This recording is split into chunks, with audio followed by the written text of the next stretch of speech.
The ocean doesn't forget. For every legend we've dismissed, Kraken, Leviathan, the serpent that swallowed the sun, there's a fossil buried in black stone whispering, "I was real." We've mapped Mars more clearly than our own oceans. Only 5% of the seafloor has ever been explored in high detail, according to NOAA. The rest, over 300 million cubic miles of darkness, remains untouched, unseen, and possibly inhabited. Down there, light vanishes by the third mile, pressure crushes steel, yet life still moves, glowing, coiling, hunting. The same kind of life that once terrified sailors and carved monsters into myth. What if those myths weren't imagination, but memory? Fragments of truth from a time when the world still belonged to the sea. Because in Earth's story, monsters didn't vanish, they evolved. And the deep still keeps their secrets.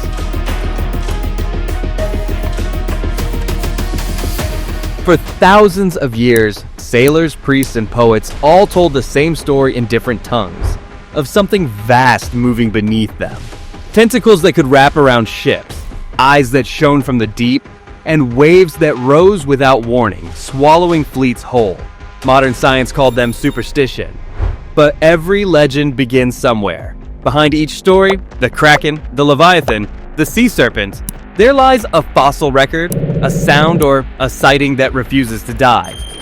Today we're diving into 9 mythical sea creatures that may have been real, or at least born from something nature once unleashed.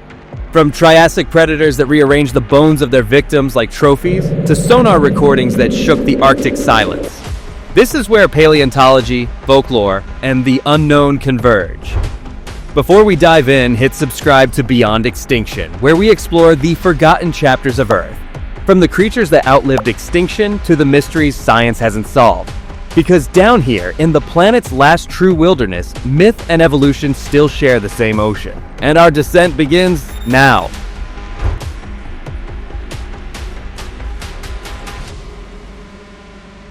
In 2011, paleontologist Mark McMenamin was studying a strange graveyard of fossils in Nevada's Berlin Ichthyosaur State Park. Dozens of ancient marine reptiles, Shawnosaurus, massive creatures over 45 feet long, were found in a cluster. Their bones weren't scattered randomly as if buried by a current. They were arranged. Vertebrae formed spirals, ribs crossed like spokes, and several skulls showed broken necks. To McMenamin, this wasn't geology, it was art, or something closer to behavior. He proposed one of the most controversial ideas in paleontology, that these bones were arranged by a giant prehistoric cephalopod, something like an ancient squid, a creature intelligent enough to kill whales and decorate its den with their skeletons. He called it the Triassic Kraken. The idea was ridiculed at first, until nature offered a reminder. In 2004, Japanese researchers Kubodera and Mori filmed a living giant squid, Architeuthis dux, for the first time. Its tentacles stretched over 18 feet long, and its eyes were the size of soccer balls. The creature lunged from the dark, wrapped its arms around bait, and vanished, confirming that sea monsters weren't fantasy. The largest giant squid ever found measured 43 feet, 13 meters long. But fossilized squid beaks show signs that even larger species once existed, some possibly exceeding 30 meters, big enough to drag prehistoric reptiles to their doom. Ancient sailors around Norway and Greenland weren't imagining things. They were remembering shadows of creatures that science has only begun to rediscover. Maybe the Kraken wasn't born in myth, it was simply remembered there.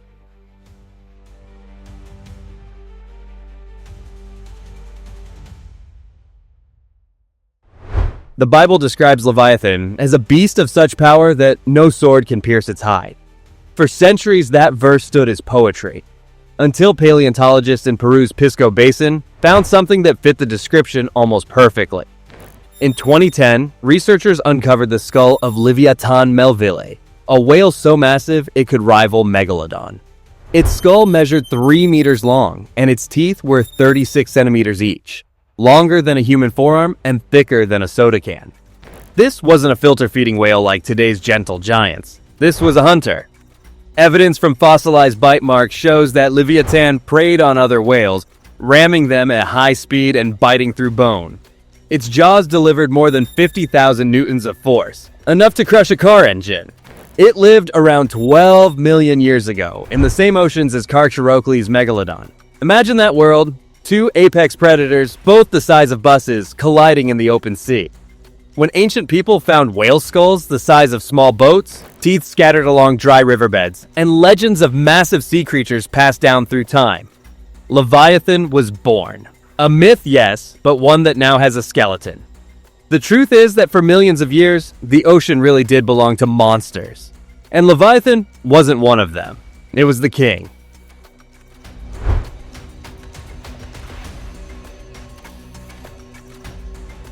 In the summer of 1817, fishermen off the coast of Gloucester, Massachusetts, saw something that froze them where they stood. A dark shape sliding through the waves, over 100 feet long, coiling like a snake. Within days, hundreds claimed to have seen it. Newspapers published sketches, and Harvard scientists investigated. Some believed it was a hoax. Others swore the creature was real. Eyewitnesses described humps rising and falling, a head like a horse, a black mane whipping the water. Science later proposed simpler answers. Rotting basking sharks, their flesh decomposing, can shrink into snake-like shapes. The oarfish, a silvery ribbon of muscle that can reach 56 feet, rises to the surface before storms. In Japan, it's called Ryugu no Tsukai, the messenger from the sea god's palace. Every time one appeared before an earthquake or a tsunami, people believed it carried a warning from the depths. But even knowing that, the serpent stories never stopped. From the Norse Jormungandr encircling the world, to the Polynesian Tanawa, to modern sonar blips that stretch longer than submarines, the serpent refuses to die. Perhaps because the sea itself lies. Its mirages bend distance, waves distort scale, and the mind fills in what it cannot see. But that's what makes the myth powerful. It's not just about what's real, it's about what we're wired to fear. Movement beneath still water, and sometimes that movement is alive.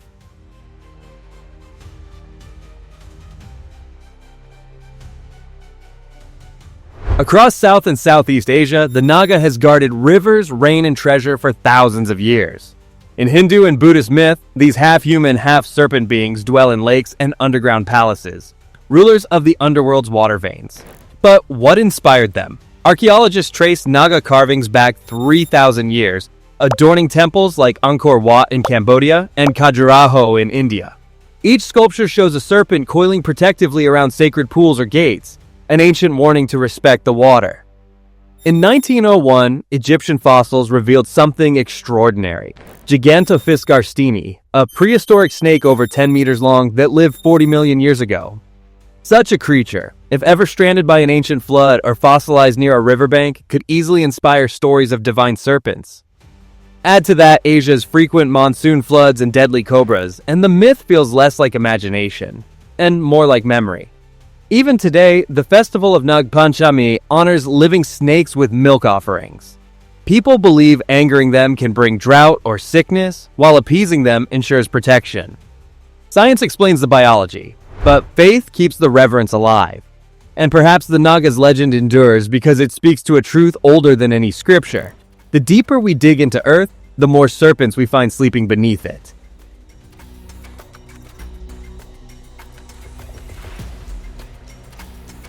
Sailors in Japan fear one thing more than storms: silence. When the waves turn glassy and the wind disappears, they say the UMIBŌZU is near. A giant black figure, smooth-headed and faceless, rising from the calm. It asks for a bucket. If you hand it a normal one, it fills your ship with seawater until you sink. The only escape? Offer a bucket with no bottom, tricking the monster into pouring forever. To scientists, this sounds like folklore. But the ocean has its own monsters that appear when the sea goes still. Meteorologists describe rogue waves, unpredictable giants that form when smaller waves combine. These towers of water can reach 25 meters high and strike from nowhere, capable of sinking ships larger than destroyers. And here's the eerie part. They often rise during eerie lulls, when the sea feels too calm to be trusted. For sailors navigating Japan's earthquake-prone, fog-draped waters centuries ago, that moment before disaster might easily look like a creature waiting in silence. Modern physics calls it nonlinear fluid dynamics. Ancient sailors called it UMIBŌZU. Different language, same fear. The sense that the ocean watches back.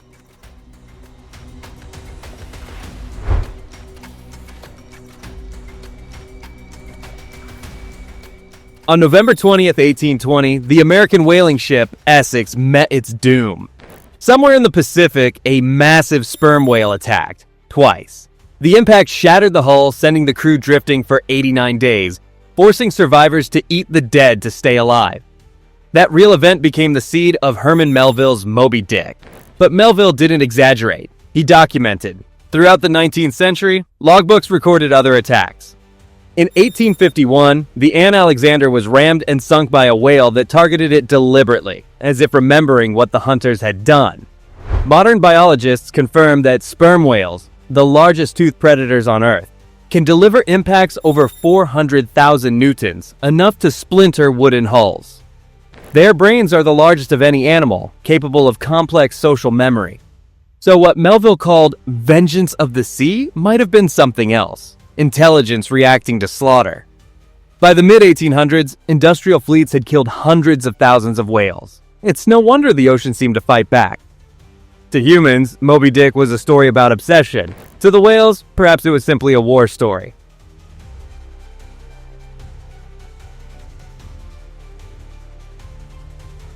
When H.P. Lovecraft imagined Cthulhu in 1928, a godlike being sleeping beneath the waves, he wasn't entirely inventing. Nature had already written that script millions of years earlier.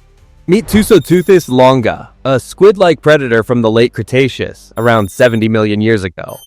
It stretched over 12 meters long, hunted fish and baby marine reptiles, and left behind fossils still darkened by ancient ink sacs. Traces of a monster that ruled the oceans before extinction silenced it. Its modern descendant might be the magna pinna, or big fin squid, discovered on camera in the Gulf of Mexico in 2007. Its arms, jointed like elbows, trail over 26 feet, moving like ghostly ribbons in perfect silence. Even scientists called it alien. Lovecraft wrote of an ancient consciousness dreaming beneath the Pacific. He didn't know that, just miles below, creatures already existed that matched his nightmares almost exactly. Maybe humanity didn't invent cosmic horror. Maybe we remembered it.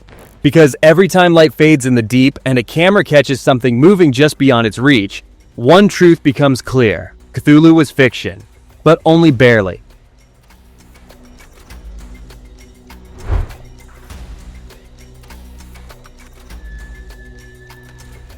In 1997, deep beneath the South Pacific, something enormous made a sound that stunned scientists. A low organic roar, loud enough to be heard over 3,000 miles away by hydrophones designed to track nuclear submarines.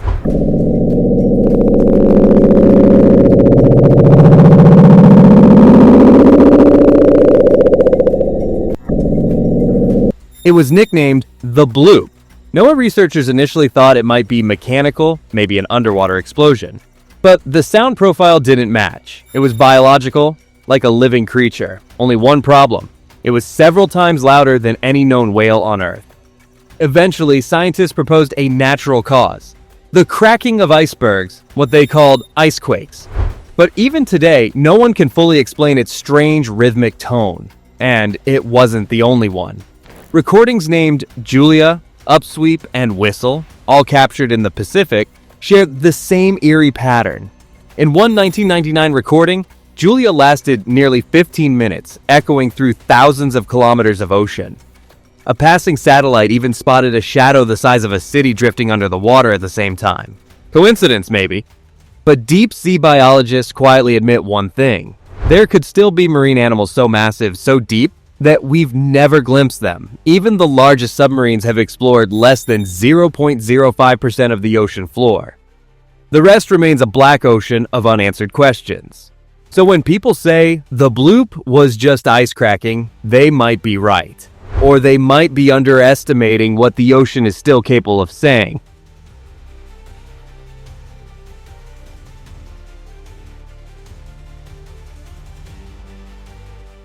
In Arctic research stations, scientists talk about a name they never print in their reports. ELRAN MAJA, the Watcher Beneath. It's not in textbooks, it exists only in stories whispered over black coffee and static-filled recordings. The name comes from Old Inuit dialects. ELRAN, meaning watcher, MAJA, meaning deep shadow. They say it lives somewhere under the Fram Strait, the trench between Greenland and Svalbard, where pressure can crush steel and sunlight never reaches. The earliest mention appeared on an anonymous oceanographic forum in 2016. A post claimed a camera probe had recorded 6 glowing orbs moving in formation, as if attached to a single massive organism, before the signal cut out. The recovered footage showed only murky water and a pulse of bioluminescent light, brighter than any known jellyfish or squid. Since then, a handful of sonar readings from Arctic expeditions have recorded moving anomalies over 600 meters long, shifting against currents with no known mechanical explanation.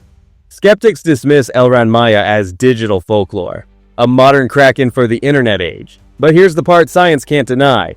Every year, ships report strange acoustic echoes near the same coordinates, often just before instruments fail. The temperature drops, then silence. Could it be ice movement? Equipment error? Maybe. But as long as the Arctic remains one of the least explored regions on Earth, less mapped than the surface of the moon, the question stands. What if something ancient still swims beneath the ice? Too deep for light, too big for sonar to define. Until we send eyes into every trench, ELRAN MAJA remains both myth and maybe the ocean's greatest secret.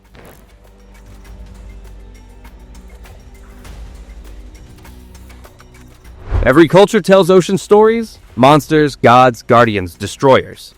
And yet, behind each myth lies a reflection of something real. The Kraken began as a misunderstood squid, Leviathan as a prehistoric whale, sea serpents as oarfish warning of storms. Even Cthulhu echoes a world where ancient cephalopods ruled the deep.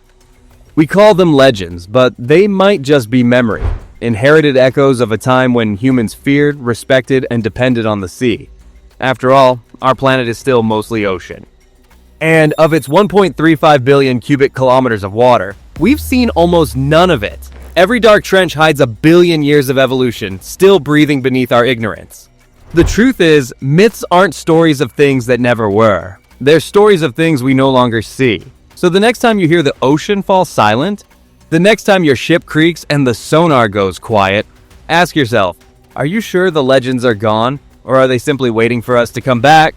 Before you surface, tell me, which of these ancient sea monsters would you least want to meet in the dark? Comment your answer below, and don't forget to subscribe to Beyond Extinction for more journeys where fossils meet folklore, and the past refuses to stay buried.